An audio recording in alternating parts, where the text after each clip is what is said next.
দেখুন আজকে অসুস্থতার জন্য বিভিন্ন কারণে 1 মাস 1.5 মাস যাবত আমি চুলাটা 1 মাস যাবত আমার চুলাটা পরিষ্কার করতে পারিনি। দেখুন কি ময়লা হয়েছে, দেখুন বিভিন্ন ভাজি ভুনা কাজ করাতে এই যে চারপাশে ময়লা হয়েছে। দেখুন এটার ভিতরেও পর্যন্ত, চুলার ভিতরেও অনেক ময়লা, খাবার দাবার পড়ে একদম ময়লা। এখন আমি একটা স্প্রে করছি। এই স্প্রের সাহায্যে আমি যে কিভাবে পরিষ্কার করব, এই স্প্রের রেসিপিটা পরে দিব, কিন্তু আগে পরিষ্কারের পরে কি হবে, আধা ঘন্টা আমি এটাকে ভিজিয়ে রাখবো।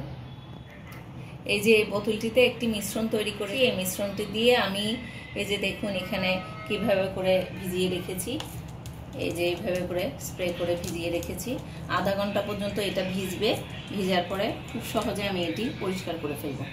আধা ঘন্টা পর দেখুন এগুলো ময়লাগুলো একটু ফুলে উঠেছে। আমি এরকম একটা প্যাকেটের মধ্যে হাতটা ঢুকিয়ে এই যে এরকম স্ক্রাবারের সাহায্যে এগুলোকে ঘষব।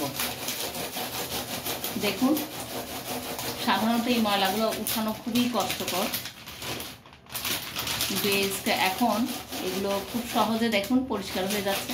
এই যে দেখুন আপনারা ময়লা পরিষ্কার হয়ে যাচ্ছে। এভাবে করে ঘষে নিতে হবে। ভিজিয়ে না রাখলে এগুলো পরিষ্কার করা খুব কঠিন হয়, একটু ভিজিয়ে রাখলে। এরকম মিশ্রণটা আমি তৈরি দেখিয়ে দিব। আগে আমি আপনাদেরকে একটু দেখালাম কিভাবে করে পরিষ্কার করা যাচ্ছে। দেখুন এই যে দেখুন এখানে কি পরিষ্কার হয়ে গেছে অলরেডি।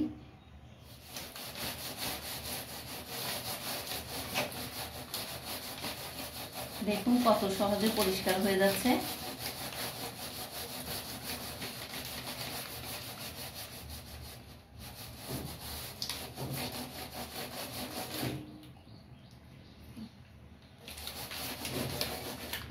দেখুন আমরা আধা ঘন্টা পর ভিজিয়ে রাখা যে মিশ্রণটি ওটি দিয়ে পরিষ্কার করে নিয়েছি।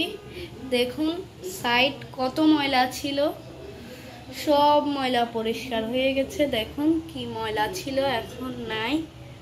চুলার ভিতরে দেখুন